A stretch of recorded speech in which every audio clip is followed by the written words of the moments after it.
Hey everybody, this is TCG Productions here, and well, I've talked about this in a video I uploaded as of December 25th, 2021, yesterday. Yeah, that was a Windows Vista demo and what's to come. So, anyways, this is going to be the Fileserver Fiasco 2 video. Okay, so before we actually get into the meat and details and stuff, let me tell y'all about what happened.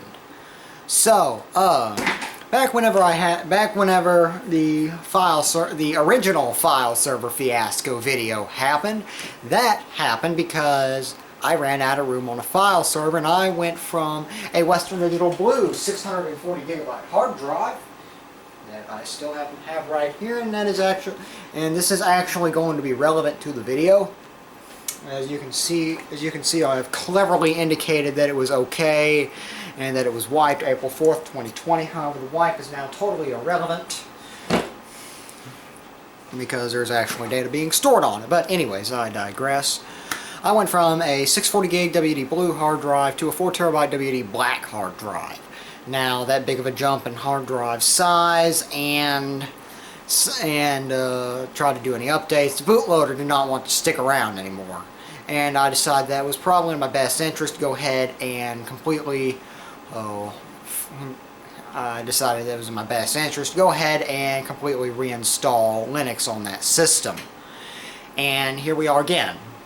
I ran out of room on the file server, and so I went and purchased a Western Digital 8 terabyte hard drive, and I have not installed it yet. However, I'm going to be doing a fresh installation of Debian Linux on that hard drive. The most notable change here, other than the obvious doubling of the hard drive capacity, is the fact that I'm going to be bringing the system up to Debian 11. Now, this is going to spawn off a number of different changes and whatnot on various other systems throughout various other systems that I do interact with on a day-to-day basis. Most notably, main office computer and my main computer system, which I'm actually starting to call my main workstation system because, well, it's basically a workstation at this point. But anyways, now on to the nitty-gritty of why I'm running out of room on a file server. So back whenever I was running Ubuntu on my systems, I noticed that Canonical had put Snap and, to a lesser extent, some NetPlan stubs into Ubuntu 1804 LTS. Snap was definitely there on an upgrade install, and it was present and waiting for it to suddenly wreak havoc on your day by occupying your system resources in sometimes nefarious ways when you least expected, wanted, or needed it. Now, if you were doing an upgrade installation from 1604 to 1804, it did place some NetPlan stubs on your system and installed the NetPlan daemon and whatnot, but it didn't actually change your network configuration. However, if you were starting off with a fresh installation of Ubuntu 1804 LTS, you did not get f-up-down, you got NetPlan. Now, as demonstrated in the original Fileserver Fiasco video, I actually went and removed NetPlan entirely, replaced it with a combo of NetTools and if-up-down, and that worked quite well for me all the way up until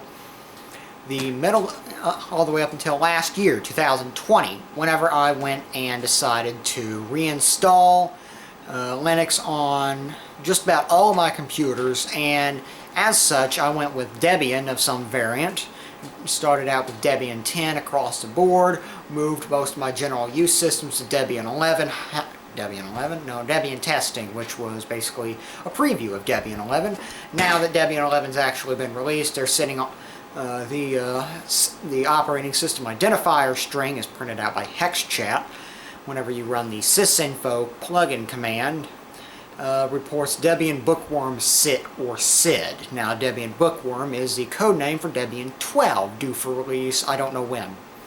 But anyways, whenever I went and installed Debian 10 across the great majority of my systems, I decided to go ahead and push out full disk encryption. Now, full disk encryption to operating systems that are fully aware of the LUKS container, they will recognize the LUKS container and anything. Basically it's up to you to unlock the container. Now when you unlock the container, you expose the file system within, and at that point anything that wants to interact with the file system can know all the nitty-gritty about the file system. However, if you're working outside the scope of the LUKS container, the LUKS, Linux Unified Key System, if you're working outside the scope of the LUKS container, anywhere where data has been written after the hard drive has been zeroed, even if there is no valid data underneath the LUKS container there, it's going to be encrypted. It's basically going to be encrypted noise. And anything not aware of the LUKS container or working outside the scope of the LUKS container, Clonezilla being one of those utilities, it's just going to see it as raw, incompressible encrypted noise. And so whenever I rolled out full disk encryption across a great majority of my systems, that is precisely what happened. Disk imaging times got longer, and disk image sizes started exploding. And I believe that that was one of the contributors to the initial Fileserver Fiasco video. Now, again, and as a result of my disk images exploding and whatnot, I went ahead and changed disk imaging methodologies, so I started decrypting the LUKS container and cloning the ext4 partitions within. So that way Clonezilla could use its file system heuristics to actually get a good detailed, to be able to get a detailed look at the file system within and clone accordingly. And that worked in terms of just like backing up the data. However, it did not work for bare metal restore ready images. So yeah. And I actually somewhat recently had to reinstall Linux on the file server as a result of this. Now, here I am, and I'm getting ready to reinstall Linux on the file server yet again. So I switched disk imaging methodologies because of the aforementioned reasons, and while I was using that disk image methodology, a bunch more encrypted noise got written to hard drives. Now, I just recently switched back to my old disk imaging methodology, you know, the one where I just clone the entire drive raw, or would be if it was. Basically, I was using Clonezilla in the intended method to image hard drives, which creates bare metal ready restore images, i.e., I can take a disk image of a disk image of the hard drive, and then the source drive I took the disk image from, I can run a dban. I can go ahead and drop a dban run on it, which completely zeroes the thing out, and then I can boot up Clonezilla, restore the image, and it's like and Surf Pro, like it never even happened. So, yeah, that kind of bare metal restore ready image. So since I switched disk imaging methodologies back to the old one, and disk image sizes really exploded. Like the one for the main office computer right now is 930. It's like 920 or 930 something gigabytes in size. The one for the spare gaming rig is a similar size, because I have in times past, whenever I was dealing with the file server in some capacity, have just about filled the hard drive in that system all the way up. So There's music of some sorts playing out in the living room.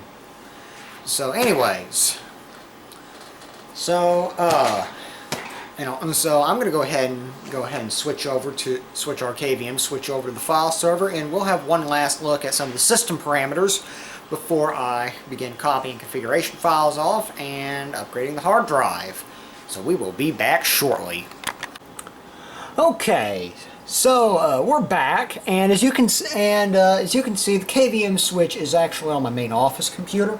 I decided to go through my main office computer so that way I have the advantage of the terminal here. And so what I've done is I've got the exposure on the camera locked and turned down quite a bit. Okay, if I can find... Where's the preferences? I can't find the preferences here. Trying to increase font size. Ah, there we go, preferences. So we'll just go appearance and 12. How about 14? So that should make it a bit easier to read on the camera screen. So as you can see, so this is the output of uptime. Basically tracks system uptime, and I'm going to be leaving behind the uptime database whenever I reinstall Debian. And so here's some quick system stats. We've had 6 system startups. There's been 4 system shutdowns. Well, there's been 5 system shutdowns, 4 okay, 1 bad, 1 pending. System uptime is 94.42%, 95 days, 15 hours, 3 minutes, 35 seconds. System downtime is 5.58%, 5 days, 15 hours, 41 minutes, and 38 seconds. System life so far is 101 days, 6 hours, 45 minutes, 13 seconds. Largest uptime was 59 days, 5 hours, 22 minutes, and 34 seconds. Shortest uptime is 8 minutes, 10 seconds. Average uptime is about 15 days, 22 hours, 30 minutes, 36 seconds. Largest downtime has been 3 days, 20 hours, 9 minutes, and 30 seconds. Shortest downtime is just 30 seconds. Average downtime is a day, 3 hours, 8 minutes, and 20 seconds. And the current uptime right now is 9 days, 21 hours, 17 minutes, and 2 seconds. So, yeah. So there's uptime. Now, let's see. Let's go ahead and do a VN stat printout here. And ENP3S0. Yeah, I turned off predictable network interface names. So that's why that interface is disabled, but there is a ETH0. November, moved a total of 2.87 terabytes in and out of this system. This month I moved 1.3 terabytes. And yesterday I moved, call it 800 gigabytes. And today alone moved the better part of 400 gigabytes off the system. So... see if we can't turn up any interesting options. That's uptime. VN stat. Let's see, VN stat. Let's do months.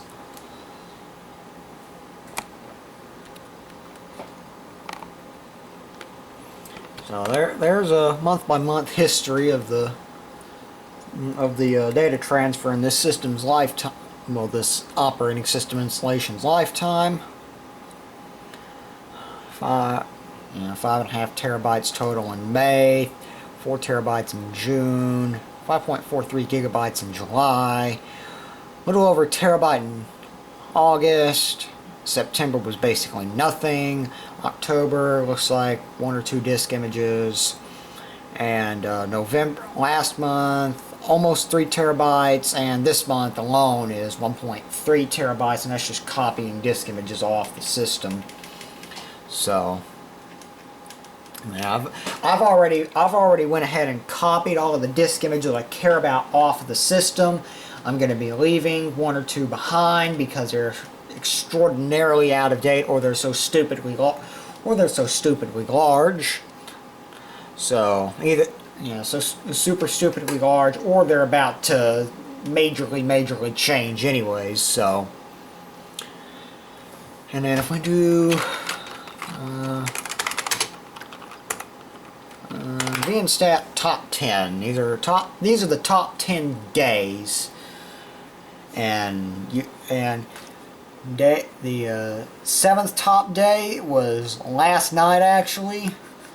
Moved, call it 800 gigabytes, and then you got May 24th was the #1 day. Total of about 2.23 terabytes moved across the system. I'm just doing this just to document some of the stuff about this computer. And there are a few configurations that I do want to copy off the system. So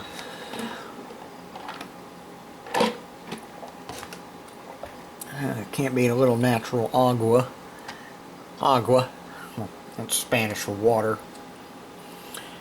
And yeah, and something that Linux is some of the recent Linux kernels have actually gained is smooth scrolling on Logitech computer mice, which is absolutely wonderful.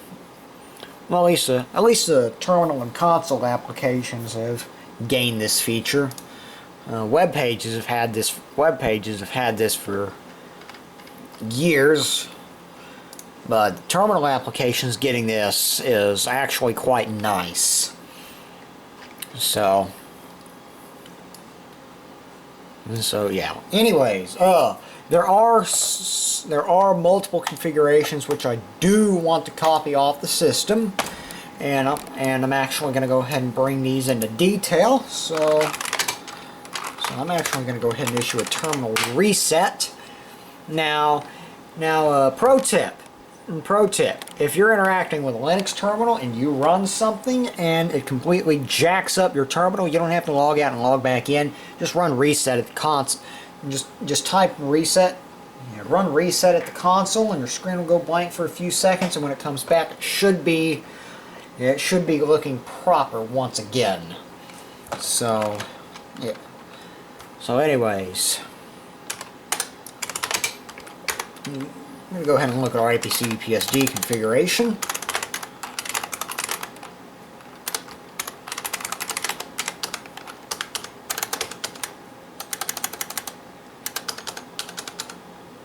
APC, oh, I see what I did.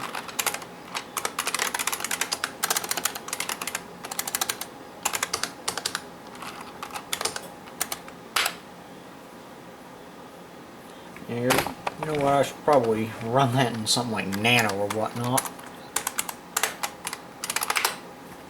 Unwritable, well, gee, I wonder why.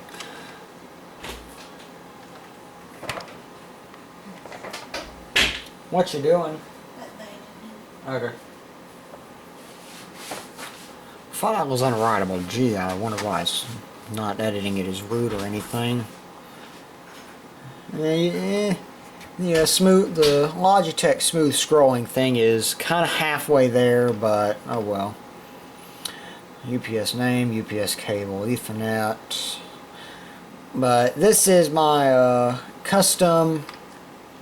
Yeah, this is my custom APC UPSD config. And another thing I want to copy off is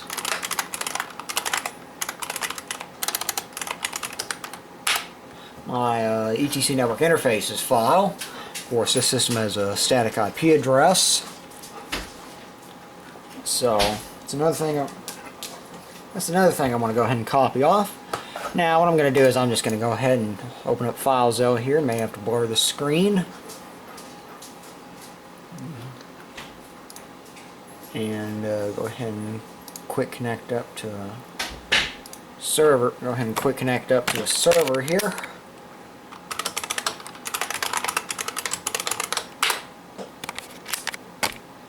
There we go. what I'm gonna do is I'm just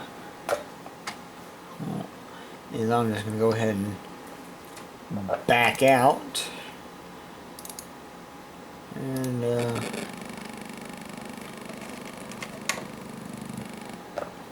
fix that problem. And right click, create directory, and enter it.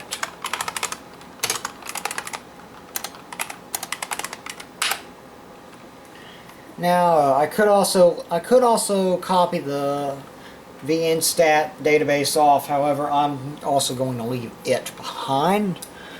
So let me see, remote site.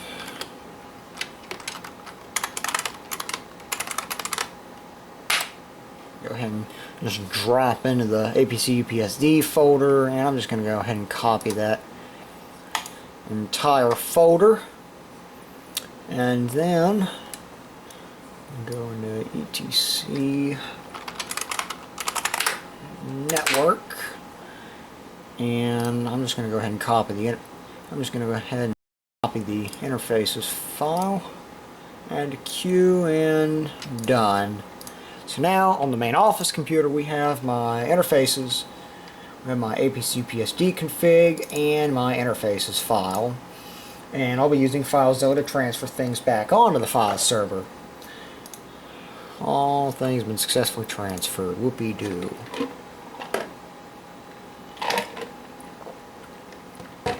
So, there's that.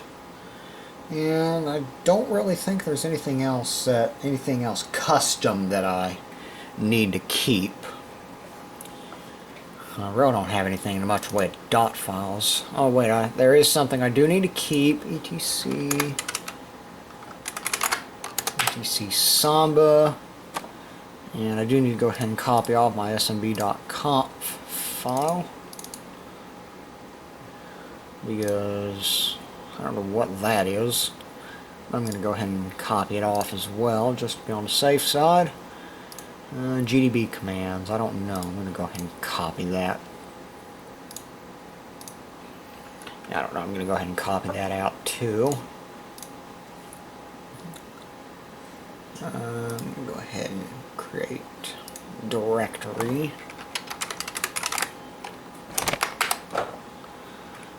Samba.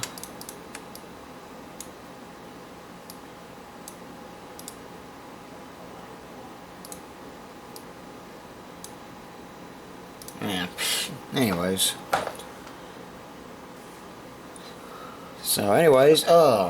Yeah, I think that's about everything in terms of configs that I need to keep. So I'm going to go ahead and disconnect and close that down. Control X. And like now, I'm going to go ahead and switch over to my... I'm going to go ahead and lock the system. Switch over to a virtual terminal.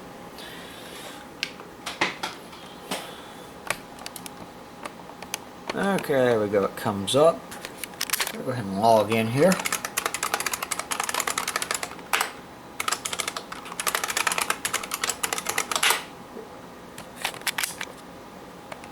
Okay, can we focus please? Give it something to focus in on. And then it's primarily a black screen, so there's not really anything to lock in on for focus. And then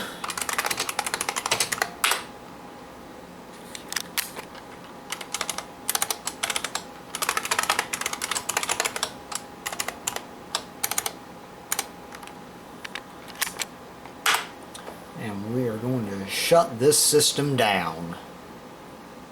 And there it goes. And now I'm going to engage in amateur contortionism to get this system out of its cubby hole, hopefully not break anything in the process, and we'll be back whenever I've got that done, because frankly that is not something that really needs to be made a member of the public record. So we will be back shortly whenever I have the system out of its cubby hole. Okay, we are back after a short while. It actually wasn't really that hard to get the file server out of its little cubby hole. because all the cables were of at least decently appropriate lengths. So anyways, a little Phillips screw here on the side, and I just briefly had the cover off the system just to verify that everything was reasonably sane inside and that I wouldn't have to spend 4 hours undoing some weird crazy harebrained hack job thing I might have happened to do a while back. That's monitor. We don't need to be over there. Thank you very much. So right here is the system in question, and this is after HP started. This is after HP started using those T15 screws on a great deal of their systems. This one's one of the more annoying types because it uses a standard screw to open the case, but when you get in there, you just get slapped in the face with T15 screws everywhere. Now, YouTuber UXW Bill, I think it was him that called them Compact Express screws, since from what I've heard, Compact used to use these T15 screws everywhere, and I think HP just simply copied their design in later years, because Hewlett Packard did at some point eventually acquire Compact.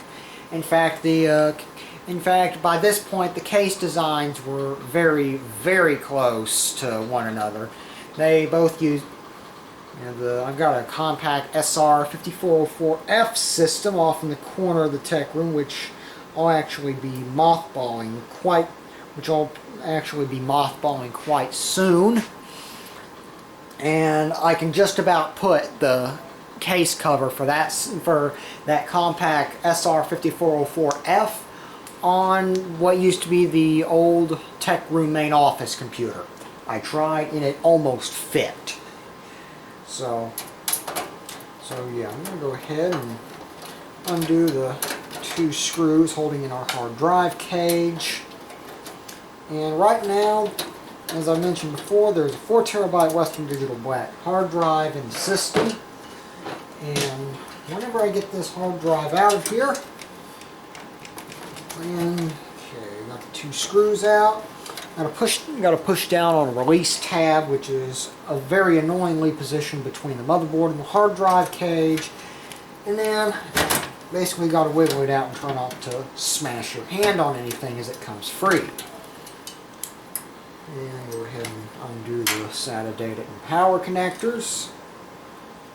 And this drive is just barely 2 years old.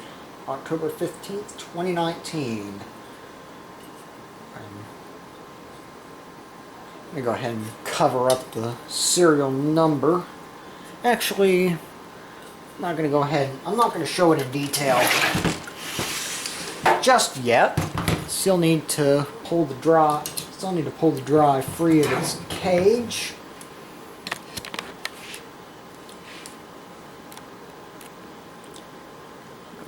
And make sure they're in position right. So I'm going to go ahead and pull the board over there. Can pull the screws out.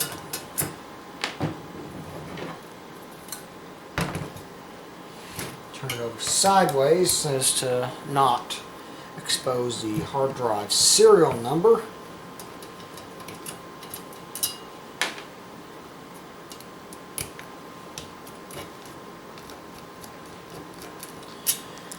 Okay, 1, 2, 3, 4, 5, 6 screws, get the hard drive out of the system.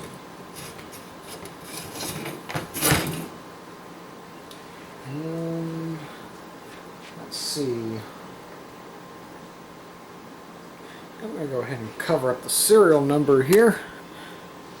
And totally find that I'm also obscuring just about everything else. Cover up the serial number, and there it is. Western Digital 4 terabyte hard drive.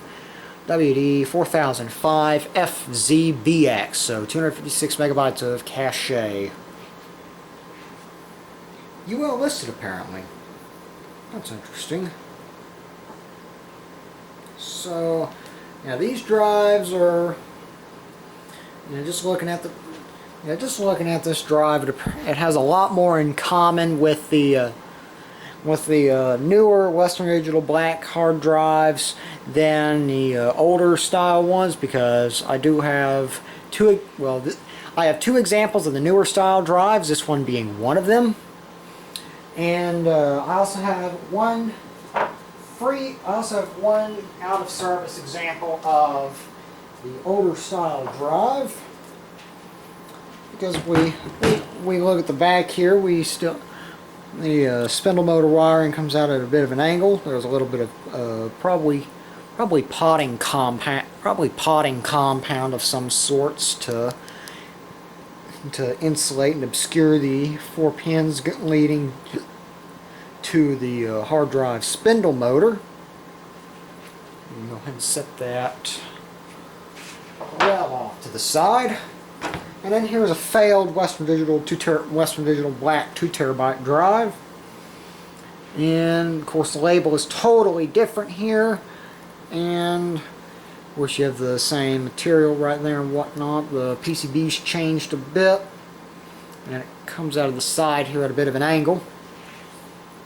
And now for our 8 terabyte drive. Of course, Western Digital has also changed the packaging style, because instead of coming in a nice clear anti-static bag that lets you see the contents within, such as this one, which has a Western Digital 74.3 gigabyte hard drive in it, one of the earliest serial ATA hard drives there were. July 23rd, 2004, must have been a pretty hot day in Texas. One of the earliest serial ATA hard drives you could buy, and it's 10,000 RPM, and it's also 10,000 RPM, which definitely lends a bit to the speed. But now it comes in these opaque anti-static bags where that blocks out all the light. And I'll need to go ahead and cut that clip early.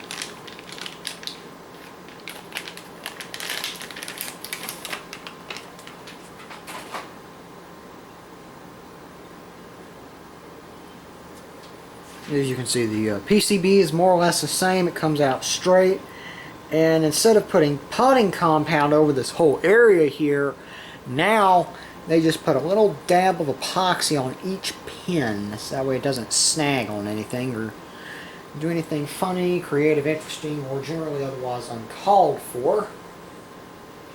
And this drive does not have a UL certification stamp on it. Again, obscure the serial number. I'm going to find a better way to hold this drive. There you go. Block out the serial number.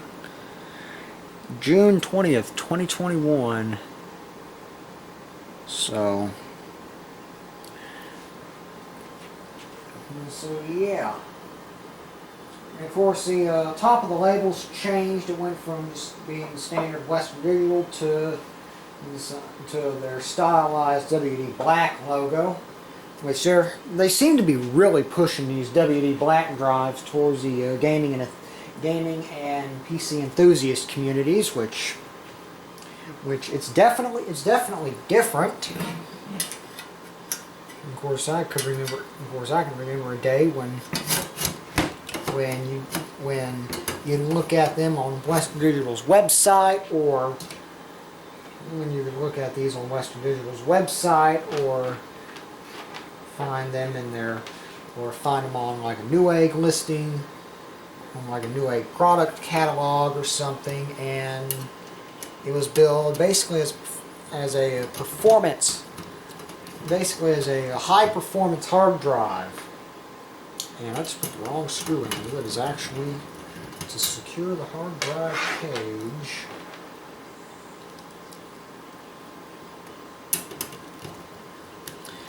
But this drive ran me about $282 out the door, because the hard drive itself is $249.99. Now I could have opted to get the 8001 FZWX, I think, because the WX, I believe, is the one with 128 megabytes of onboard solid state cache. However,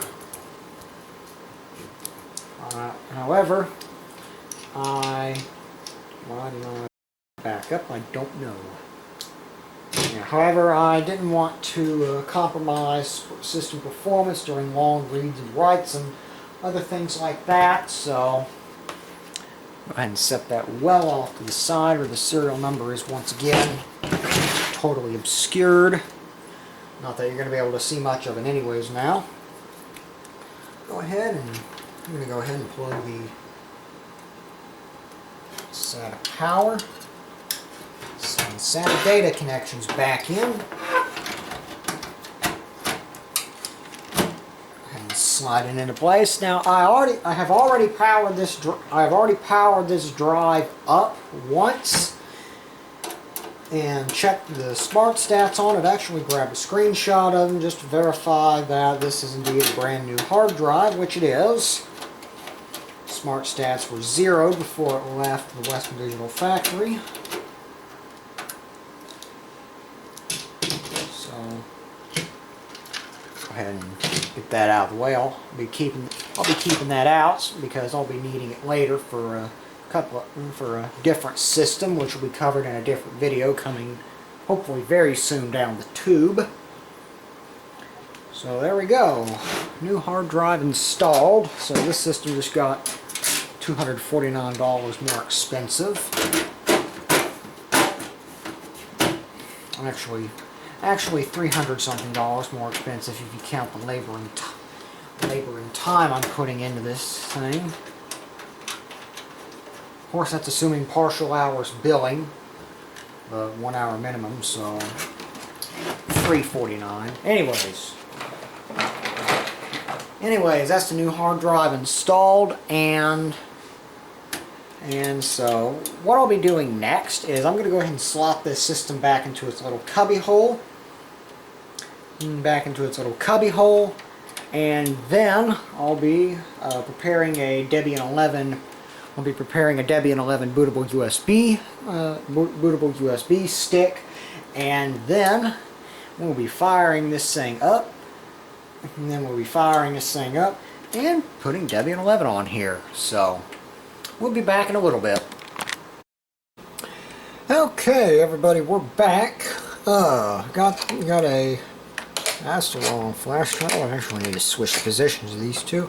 I have a 16 gigabyte flash drive with Debian 11.1 64-bit on it, and I actually had a Debian 11.1 live USB kicking around with XFCE4 as the desktop environment of choice on it. So I just went ahead and put that on there and figured that at the time of installation I can just simply tell it I don't want a desktop environment. So go ahead and lock the system, switch to a console and kick it over to the KVM switch. Kick the KVM switch over. And we'll go ahead and head off and set up here.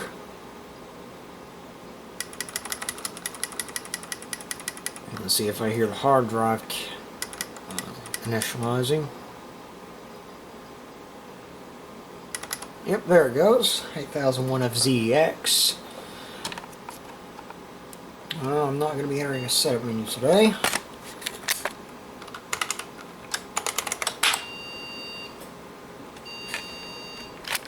That's normal. Okay. No, I don't want white balance. Actually, I do want white balance. I'm going to switch to outdoor to this due to the CCFL backlighting. And there's that, and there's that. Okay, video pro tip. if you're recording a CCFL, if you're recording a monitor with some type of CCFL backlighting, go ahead and switch the white balance to the outdoor preset. You'll thank me later. And go ahead and, that's a welcome change in the exposure. Okay, let's just go ahead and check things here. First drive. And the BIOS doesn't exactly recognize full capacity of this drive. It says capacity :104. It's like capacity 1404 gigabytes. Well, that's not exactly correct. So, and of course we have the optical drive here. Smart status is okay. Not going to do any self-tests because the smart stats turned out fine. Time is 6 out, and time is 6 hours fast. You can thank Linux. And, well, not really anything. Yeah, not really anything that really needs to be changed. Don't need to mess with the boot priorities or anything like that. Okay, there's the end of post beeps. Ooh, my goodness, we need to adjust the focus. And I actually locked it in real good. We're at 0.2, 0.7. Couldn't lock that in. So we'll go ahead and do Debian installer, and I'm probably not going to have much commentary unless something goes obviously terribly wrong. Okay, that was a pretty quick boot up. American English, detecting hardware. And our monitor is slightly out of adjustment. I don't know what's going on with that. Looks like exposure needs to be stepped down again.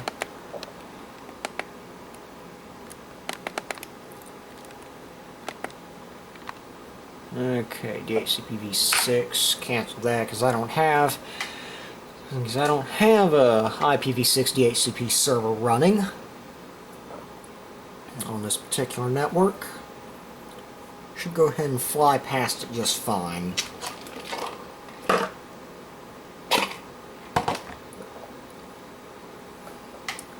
And I hope it doesn't lock up on us. I've had experience with Debian installers bailing out. Bailing out because I canceled the IPv6 autoconfig. And it looks like that might have just been... It looks like that's probably what just happened. Okay.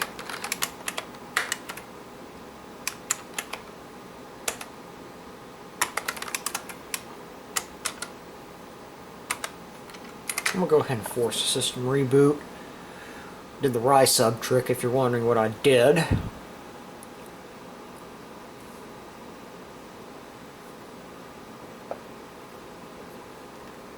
End of post beeps coming shortly.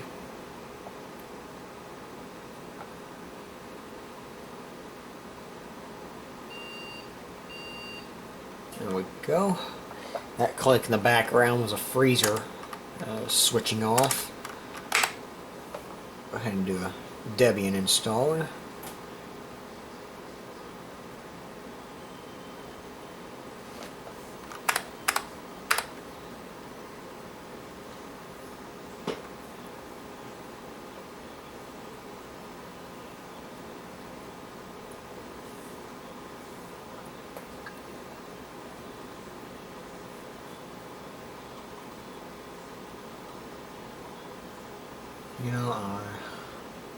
Okay, link local. I'll just go ahead and let this time out. I know the non-GUI Debian installers will let you do advanced mode. However, my experience with those goes only as far as 10x, Debian 10 and whatnot. And we're talking about non-live installers, i.e. those that don't let you boot up to a live copy of the operating system on running off of a USB stick.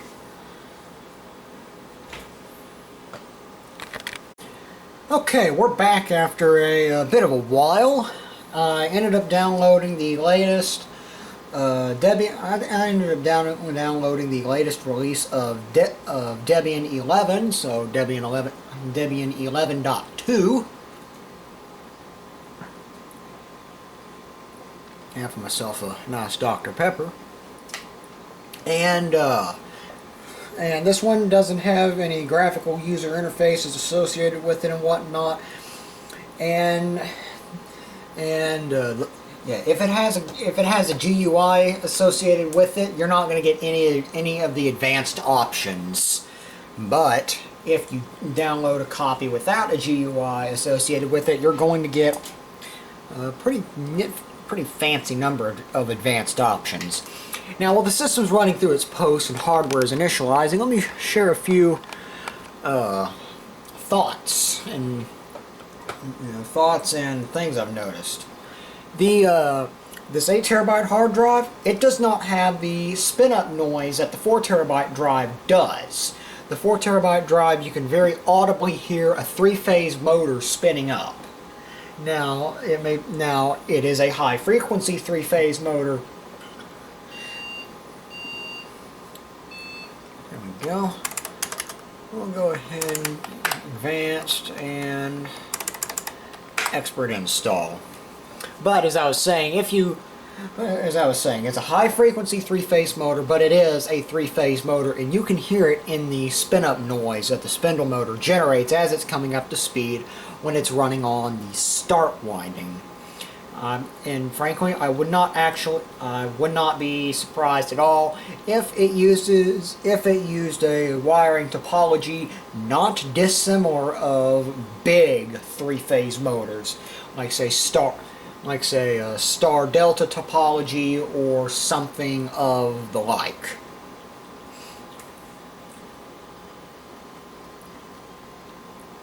But that is in extreme danger of very rapidly going out of the scope of the video very quickly. Anyways, go ahead and we brought up our advanced installer here, and as you can see, things are looking a bit different. Instead of it automatically self-stepping us through the installation process, it tends to guide us. It presents you with a menu, and you can kind of choose where you want to start off. So I'm just going, but whenever it's running in standard mode, it'll just go ahead and step through these in a rather linear fashion. I'm going to go ahead and choose language. I don't want any additional languages. It blows through that. Configure the keyboard. Detect and mount installation media. I think the next step is going to be load installer components from installation media. Choose mirror, crypto modules, event support, fdisk. Okay, don't need load media. NBR UDEB. I'll load multipath. Don't know if we'll need it or not. Open SSH client UDEB. Sure, why not? Parted. Don't need any of the peer-to-peer subsystem modules. Don't need sound. I'll load Squash FS and UDF just in case. Continue. And it's going to go ahead and automatically load the additional components from our USB flash drive.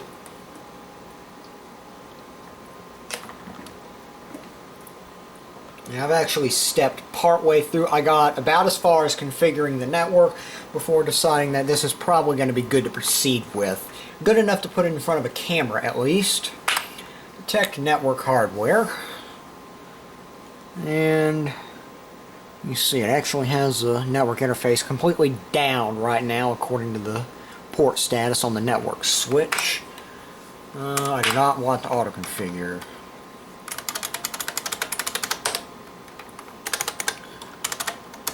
And input our network parameters. Okay. Nope. No point to point. Yes. Give it 10 seconds. generous. I think next it's going to ask us for our FQD and our fully qualified domain name. Yep. Okay. Techroom. Fileserver.tr.lan.net. Continue. Let's go ahead and choose a mirror. Yeah, because we're running a man in the middle HTTPS proxy. So man in the middle, United States. No HTTP proxy. Users and passwords. Shadow passwords. I guess nobody is able to view even encrypted passwords. Sure, why not? No. So.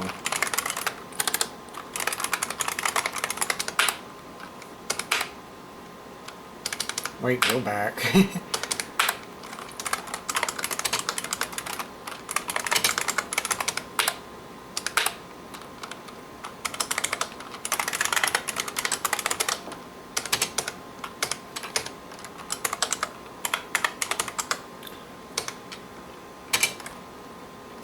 Continue.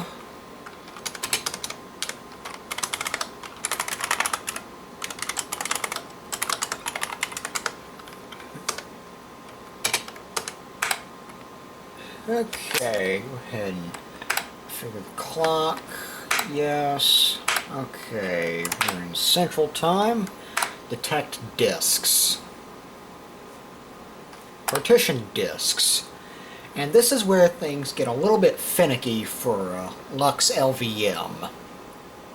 Because I want to do Lux LVM with an unencrypted boot partition with an encrypted swap partition. So I'm going to go manual here.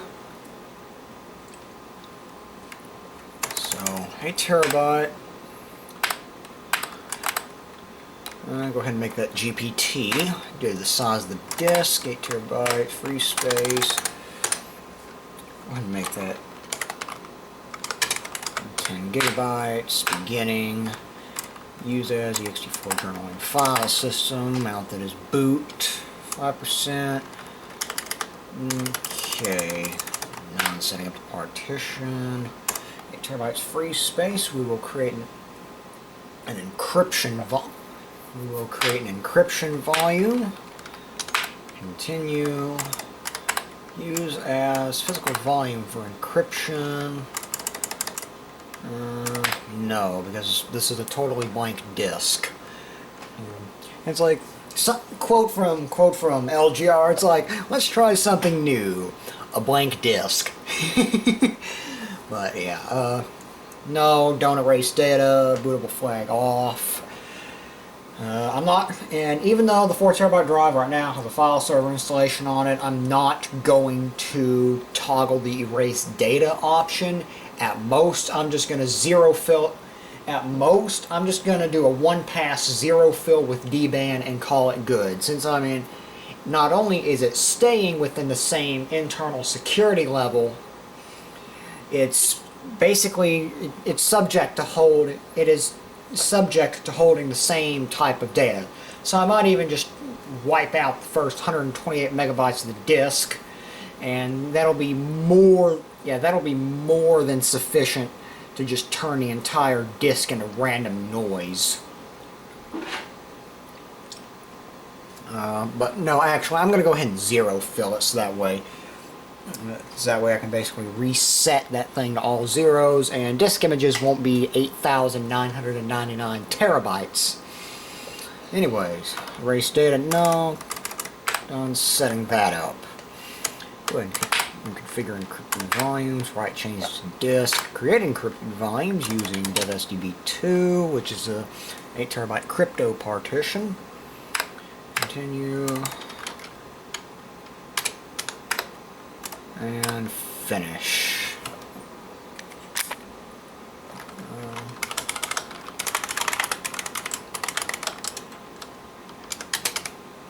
There's a reason I have the camera shutter closed right now.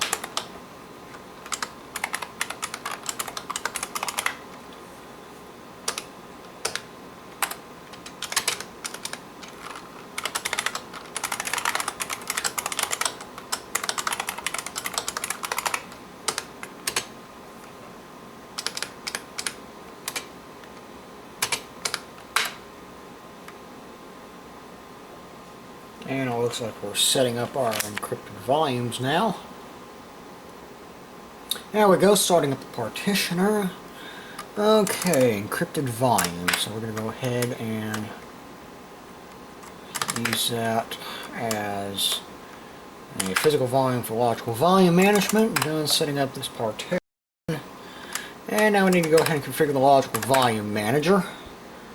The first time I did this song and dance, let's just put it this way, I had to do a lot of rebooting because I kept messing up the configuration, and there is no way to undo a configuration mess up here without rebooting your system. Go ahead and create a volume. Actually, display config details. So create volume group. TRFS, continue. Let's go ahead and use needs to be to crypt, continue, and display config details. TRFS uses physical volume and doesn't provide anything. So we'll go ahead and create a logical volume, and TRFS root, continue, and this system has 4 gigs of RAM in it, though I'm probably going to go ahead and kick it up to 8 gigs of RAM. Okay, someone texted me. I have no idea what they want. If you text me, please, if you're going to text me, don't just say, hi, I'm blah, blah, blah, blah, blah, and just leave it at that. Say what you want, because I'm probably not looking at the phone because chances are I'm busy doing other stuff when you text me. So say what you want and I'll get back to you when I can. Thank you very much. I digress. It's just one of those things that grinds my gears. Anyways, I have 4 gigs of RAM in this system, and I'm probably likely to kick it up to 8. No, I'm not doing anything with ZFS or whatnot, so I'm just going to leave it at 4. So I'm going to take the logical volume size is presenting us 7991541 megabytes. So it's just shy of 8 terabytes. I'm going to go ahead and subtract 4098. I know 4 gigabytes is 4096 megabytes, but I'm adding a couple of extra megabytes for overhead. So that leaves us with 7987443. Continue. And we'll go ahead and create another logical volume. Yeah, 4093. So I mean, it looks like there's about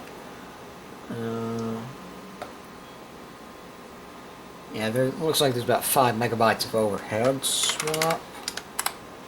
Continue. And display config details. Go ahead and continue and finish. And now we have 8 terabyte root and 4 gigabyte swap. Use as the ext4 journaling file system, mount point root, and mount options.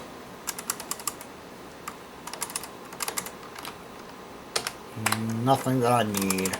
Typical usage is going to be large file 4, so that way 1 inode per 4 megabytes. So that way we don't exhaust our inode count. Our inodes count now with the drive getting this, with the hard drive and the file server beginning to be this big, 8 terabytes. Exhausting our inodes before exhausting the free space on the drive is actually going to present a serious threat if we don't configure the drive correctly. So we'll go with large file 4 because, I mean, let's face it, it's going to be some stupidly massive. We're going to have some stupidly massive disk images on this drive. So go ahead and we are done setting up this partition, and we'll go ahead and use it as a swap area. Of course, the disk is completely blank, so we really don't even need to erase anything. And we're leaving SCSI 7 well alone because that's our flash drive. So megabyte of free space preceding the beginning of the disk. And got a 10 gigabyte boot partition. I know 10 gigabytes is way super excessive for a boot partition. However, I've had problems doing kernel upgrades, and there's like a number of, because it by default it likes to create like a 500 megabyte boot partition. That's just not enough when you have more than about 2 kernels installed on the system at any given time. Then we have an 8 terabyte encryption partition, and that provides that, which then we have an 8 terabyte logical volume management partition, which then provides our 4 gigabyte swap volume group and our root volume group, and then those provide our actual data partitions, a 4.1 gig swap and an 8 terabyte ext4 for root. So we'll go ahead and finish partitioning, write our changes to disk. Now at this stage, if for some reason you went and put your swap outside of your encrypted partition, it's going to pop up a big red screen warning you of what you're about to do, and do you want to go back and fix this. I very strongly suggest you do go back and fix that.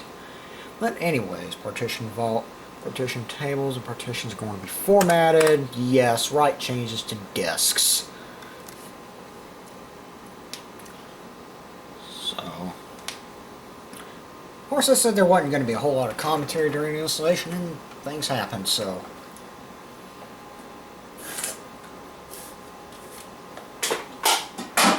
Dr. Pepper can number 3. Okay, install the base system. And we will be back in just a little bit.